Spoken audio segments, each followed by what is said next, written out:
Although it's a nice word, it's a word that you don't use in our films, but it's such a common word, kadak chai, kadak chai. But in the vocabulary of our films, you never hear a word like that. And what you said earlier, I want to come back to that about Diwali being a festival of victory of good over evil. The whole Mm. point in this film is that there is no good and there is no evil. Mm. That's why we call it a moral tale. I mean, even the book covers, thanks to the production designer, are in a palette which is of the film. The covers were specially printed and the spines were specially printed and so on. It's all part of design. So basically, it was sort of like, yeah, there's a body which is also part of this conversation and just keep it Right. subliminal to maintain the Right. mood. Awesome. I'm glad I kind of picked up those because I generally don't.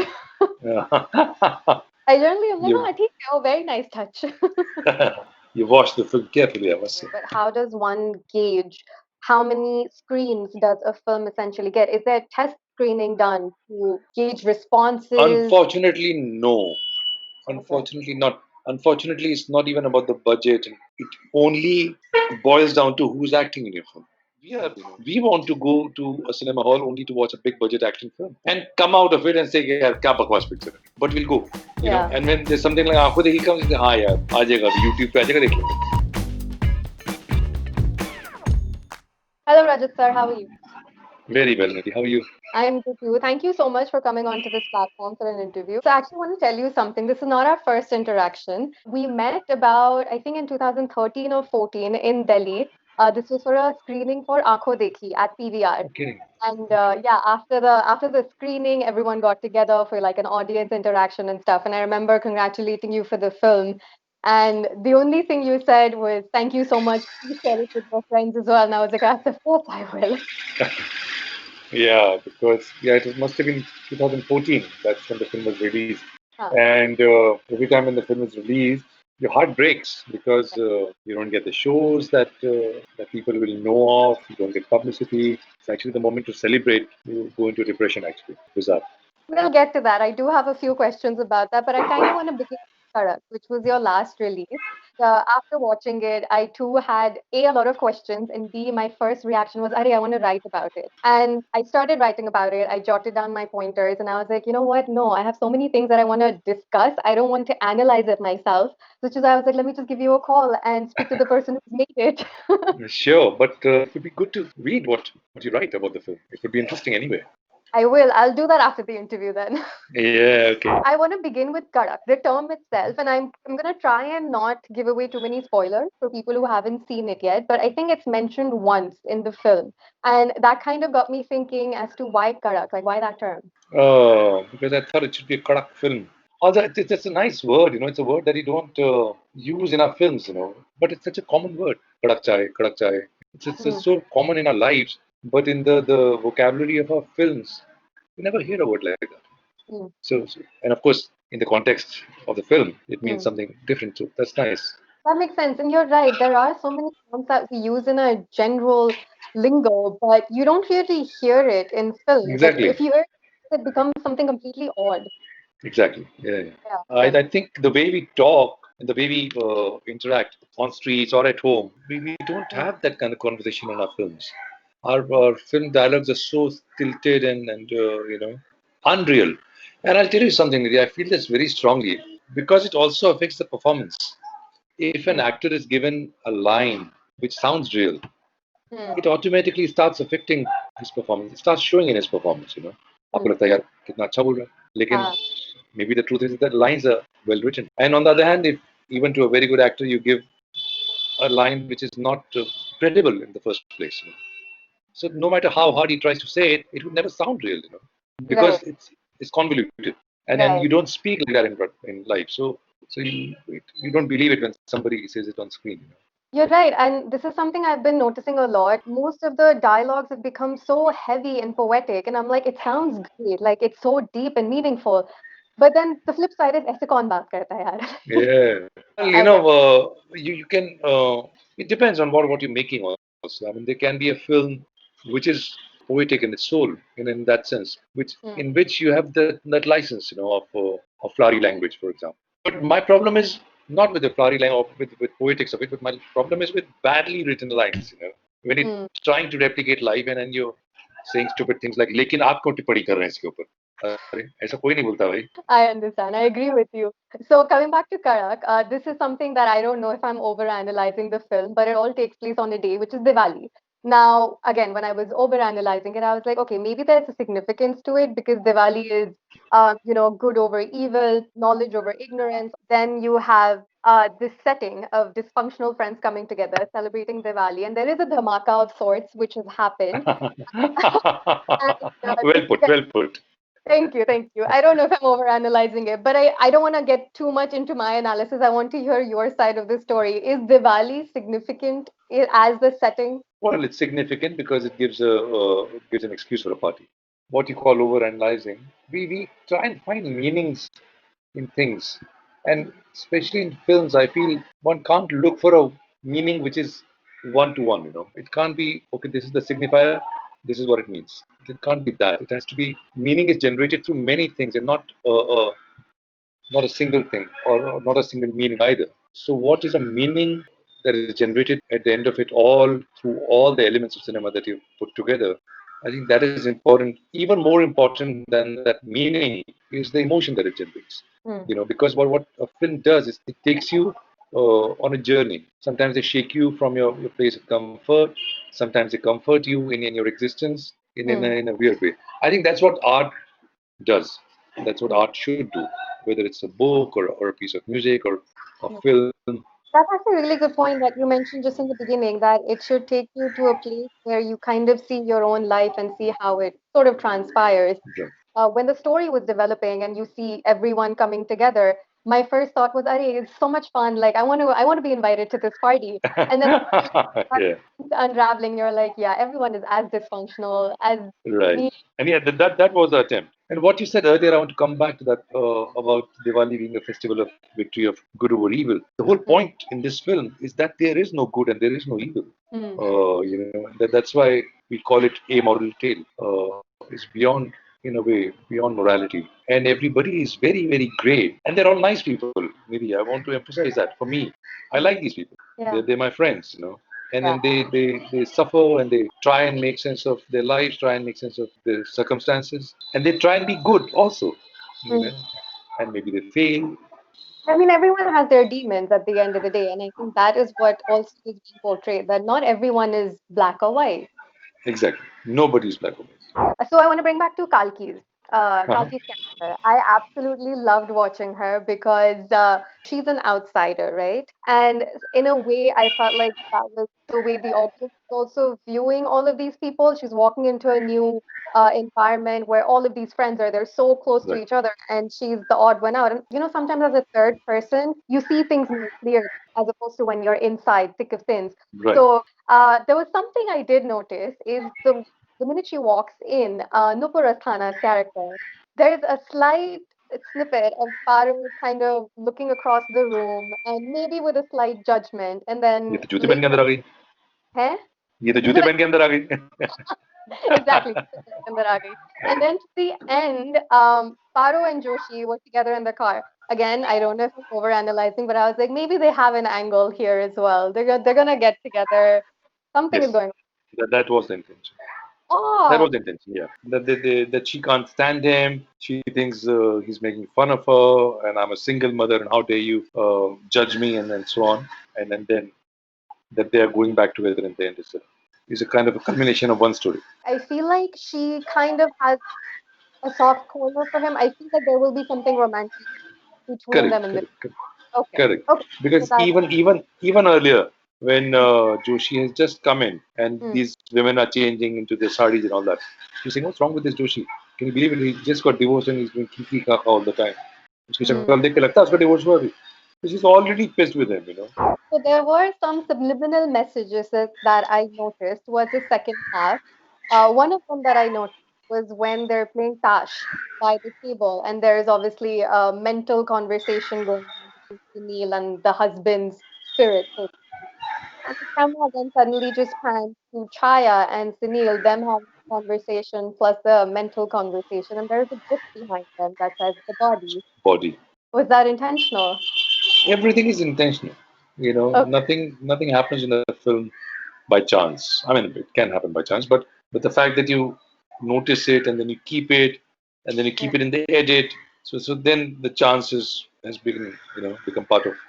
I mean, even the book covers, thanks to the production designer, are in a palette which is of the film. The covers were specially printed, and the spines were specially printed, and so on. It's all part of design. So basically, it was sort of like, yeah, there's a body which is also part of this conversation, and just keep it Right. subliminal to maintain the Right. mood. Awesome. I'm glad I kind of picked up those because I generally don't. Yeah. I generally am like, you oh, ठीक है, oh, very nice touch. you watched the film carefully, I must say. I did because it all came together in the end, especially in one dialogue. Again, I'm going to try and not reveal too much for people who haven't seen it. But when in the beginning, when the husband says, "अरे यार तुम कैसे आदमी हो? तुम कुछ खरीदते हो पढ़ते भी नहीं हो," and in the end, I'm like, "Oh wait a minute, that makes sense." Like he was Yeah. motivated, and then this thing just blew him off the edge. कैसे आदमी हो किताबें खरीदते और पढ़ते भी नहीं? I'm very fond of that line also. Yeah, it came around. It was a beautiful touch. Another thing I just want to bring up, I noticed that you do have a very close network of people that you generally work with in all your projects. And Vinay Pathak is one of them, and there was a touch of him as well. We Yeah, he's in the film on a he door. did. Was he supposed to be part of the film as a Yeah, neighbor? yeah, he was. He played, but he was shooting for something else at that time. Oh, this is something that I usually take away from a lot of films that I definitely like is what happens to the main characters after the film ends. And Karak is definitely one of them where I was like, wait, what happens? Do you think all of them remain friends after the end? I don't know. So you must have some ideas that you must have written down. Yeah, yeah, but I don't know. I don't know what will they call each other.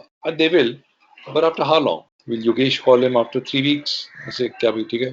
All good." I think Joshi will call them. Joshi is a decent man. I think Joshi is the most decent of them all. Rahul, I think he'll avoid calling them too soon. Hmm. Maybe Rahul will come for the next Diwali party and not meet them before that. Yeah. Because even in the end, when he's trying to hug him, his heart not laga manhoor se to. Even between Sunil and Malti, I don't know what will happen. And then that was the idea of the vase. Yeah. Is it mended or is it broken? So I kind of want to shift gears now and talk about the business aspect of making a film and releasing a film, because that is something that I'm always very interested in. As evolving times, I think the business aspect of things is also evolving. And in the last 6 to 8 months or so, I think in a big shift in that as well, because everything has gone digital and there are so many OTT platforms now that has become a competition in itself. From a producer's lens, because you do films as well, do you think that now has become another race of, which platform gets there faster for exclusive content? To an extent, yeah, I suppose. But I think this will change again in 3 months. Once the cinemas open again, the dynamics will change again. Though I must say that's idea for film getting a release premiere on an OTT platform is not a bad one at all. Like I was saying earlier, when you release a film in theaters and cinemas, and you don't get shows, and then even if you get shows, the bad shows, and then nobody comes there, and in a cinema of 70, you have 12 people sitting, and your heart breaks. So at least with this OTT, you're not suffering that bit. And then the other thing is that there is no limited shelf life. It's not that after 2 weeks your film is going to go out of theater. True, It's true. still there, which is what also happened, for example, to Aap Dekhi. Cinemas, it was there for three weeks. But when it actually came to Netflix and Star Plus and all that, then I started getting messages from people. Sir, I saw it now. Even today, people are still writing to me about that film. And that's very gratifying. And I Yeah. think that happened because of OTT platforms. So our films, at least our films, independent type of films, have Hmm. gained a life which is beyond the 3 week cinema release. But that again brings me to another question is that how does one, and I know there's a lot of like production value attached and film budgets attached to it, but how does one gauge how many screens does a film essentially get? Is there test screening done to gauge responses? Unfortunately, no. Okay. Unfortunately, not. Unfortunately, it's not even about the budget. I mean, it is in a related debate, but Uh, it only boils down to who's acting in your film. And that it's true, and that's how Bollywood has worked for the last 50 years. When they make the film, the only question is who's in it. It's not about the script, but mm, who's in it. When they release the film, it's who's in it. That's it. If it's mm, a grade star, you get this much. If it's a B grade star, you get this much, and it goes on like that. It's bizarre, and yeah. then, and they think everything on this basis makes sense, but it doesn't. It Even does. commercially, it doesn't, because Right. that's why you have many times films with big stars flopping so badly that they fall on their faces, and Yeah. still they will not believe in a film which is made for only 3 crores but has no big Yeah. selling face. But yeah, that's how the industry works. This is the only way they know how to make and release films. Unfortunately, this is their tried and tested formula. Well, maybe with the new norm, this could be introduced as a new norm as well, that there is maybe some test screening done to see if people like it and then accordingly give it screen space. No? No, won't नहीं happen. होगा? That's awful. Because I know Aqua Yeah, Dekhi, for example, I have not seen one comment or one right, response where they're like, "Arey yaar, achhi picture nahi thi." Like everyone walks right. out of it with very pleasant experience. I know. In spite of all that. Also, it's not only them, Mm, so-called producers and distributors and exhibitors. It's also us. mm, Because we want to go to a cinema hall only to watch a big budget action film and come out of it and say, "Yeah, kya bakwas picture hai." But we'll go. yeah. And when there's something like Aankhon Dekhi comes, they say, "हाँ यार, आ जाएगा अभी YouTube पे आ जाएगा देख लेंगे." Do you think the audience has now evolved and probably become a little too critical? I wish. No, that might happen in the next 30 years, not yet. But I feel like people have evolved from the typical Bollywood masala films. We've started Really? exploring a little more. I Really? would You think so? say in the last 10 years, yeah, I mean, the percentage is definitely way smaller, but I feel like there is, Oh, you're saying there is like, 0.01% of audience who's slightly better taste. Yes, that I agree. That I agree. okay. Yeah, but that 0.01% that is the audience for Aankhon Dekhi, for example. Mm, That's people like you, but it's not big enough to make a difference in film production or film distribution. It's yeah. good for filmmakers to know that there is somebody watching a film, but also again, it's not a new audience. This audience was there in the 70s also, Mm, when Shyam Benegal was making films, when Govind Nilani was making films, when Saeed mm, Mirza was making films. This audience was there. The mm, so-called middle of the road cinema, middle of the road audience who used mm, to say कि यार हमें मनमोहन देसाई की picture नहीं अच्छी लगती, हमें बासुदा की film अच्छी लगती है, so ऐसा नहीं है कि नई ऑडियंस है, पहले भी थे. So like people who want to be slightly elevated, say we mm. have better taste, we have better aesthetics, we are a little more educated than Uh, general public. general public, yeah. Yeah, I'm not like gonna lie, I enjoy those kind of Bollywood films as well. I know you don't want to hear them, but I do enjoy them. well, to each one his own. Yeah. So, you're a writer, you're a director, you're a producer, and you're an actor. What do you enjoy the most? Everything is enjoyable, but I wanted to be a filmmaker. I wanted to make films. That's all I wanted. I write because I think that's part of being a director. I produce because I have to. And I act because I can and because people give me work, luckily, thankfully. And it's also very enjoyable to act. It's very pleasant. You have no stress, you have no responsibilities. You Yeah, just go there, do your work, yeah, come back. It's great. It's a yeah. great job. But what I really, truly enjoy is this making films. Awesome. So there's another film that I heard that you were working on a few years ago, which was also part of a crowdfunding. It's ready From, now. it's ready. It's called RKRK. It'll be out Yeah, soon. I read It's about that. ready and it's so very good. Oh, Um, amazing. yeah, I'm really, really pleased with it. Yeah, I think it's fab. When do you think it's gonna release? Early next year, I think. Can you tell me who's starring in it? I am. At both the arcades? Both the artists. There is Malika Sherawat. Right. Come back. Okay. Yeah. There is Cobra Seth, Ranveer Shori, of course. Uh, Manu Rishi Chadda. I was going to ask you what is next on your plate, but I think that's the biggest project on your. Yeah, no, well, that's done. And this lockdown again, I've been mostly writing, obviously, since I can't go out. And Huh. I've written 3 new scripts now. Inshallah, one of them will be made next year. Thank you so much for this interview, by the way, and I My really pleasure. enjoyed it. I enjoy talking about Karak and the business because essentially that is something which I think brings the entire industry together. It's not just art, it's not just business. I mean, Right, you're doing both of them together. right. Pleasure talking to you, and You wish you all the very best.